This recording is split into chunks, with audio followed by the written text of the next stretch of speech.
जिनकी immunity strong है, तो किनको खतरा है उसके बारे में बात कर लेते हैं। खतरा एक्चुअल में किसको है?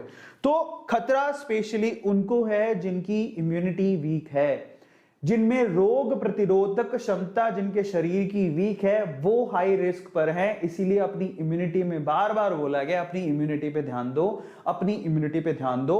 ऐसे पेशेंट इससे ज्यादा इन्फेक्ट होंगे। इनफैक्ट मैं आपको बताता हूं, टीओआई का एक आर्टिकल है जिसमें इंटरव्यू में ये किनका है, एम्स के जो चीफ हैं उन्होंने भी ये कहा है, misuse of steroid major cause behind the black fungus. क्या हो रहा है कि अगर आप ध्यान से देखो तो कोरोना का जब ट्रीटमेंट किया जा रहा है उसमें स्टेरॉइड्स का इस्तेमाल भी किया जा रहा है। अब हम क्या कर सकते हैं, कोरोना से बचे, इधर कुआं उधर खाई।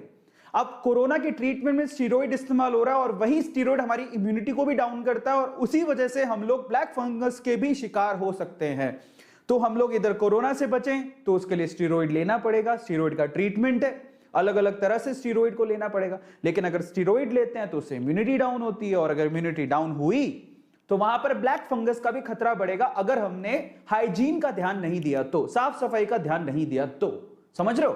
तो डॉक्टर क्या कहते हैं जरा समझिए, कहते हैं patient who are giving steroids, given steroid, जो पेशेंट है जिनको कोरोना से बचने के लिए, कोरोना से ट्रीटमेंट के लिए या फिर किसी और तरह के ट्रीटमेंट के लिए स्टीरॉइड दिया गया है, वो एक्चुअली अभी फंगस के शिकार हो रहे हैं। For the treatment of Covid और एनी अदर डिजीज, आप कोई भी डिजीज के लिए बहुत बार होता है कि हम लोग स्टीरॉइड बॉडी में स्टीरॉइड दिया जाता है, ठीक है।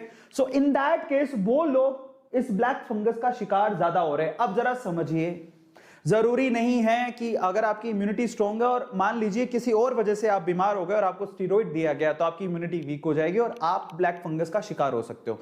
तो समस्या बड़ी है, ठीक है, अभी दिख नहीं रही है लेकिन वो बड़ी है। इसके अलावा कौन कौन रिस्क पर है? Specially patient with recent organ transplant.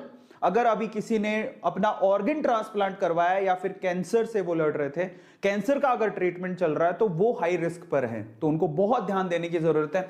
Specially अगर आपके घर पे कोई शुगर या शुगर के मरीज है, डायबिटीज हैं, अगर किसी को डायबिटीज है, डायबिटिक है वो, तो उनको बहुत ज्यादा ध्यान देने की जरूरत है। बार बार लगातार उनकी डायबिटीज को चेक करते रहे, शुगर के लेवल को चेक करते रहे, उनको खतरा सबसे ज्यादा है, ठीक है। तो इसलिए कह रहा था आप लोगों से, अगर आप ऐसा सोचे कि हम तो स्वस्थ हैं हमें क्या लेना देना, लेकिन यहां पर कैच है, आपके स्वस्थ होने से तो खैर फर्क पड़ेगा ही, लेकिन अगर आपके आसपास किसी को भी शुगर है या कोई ट्रांसप्लांट करवा के आया या कैंसर है, उनको तो दिक्कत हो सकती है। तो इसलिए आप अगर सजग रहेंगे, उनको बताएंगे तो बचा सकते हैं, ठीक है। इसके अलावा जरा आप देखिए, यहां पर स्टीरॉइड दिया गया, यहां पर इम्यूनोसप्रेशन ऑफ बाय स्टीरॉइड।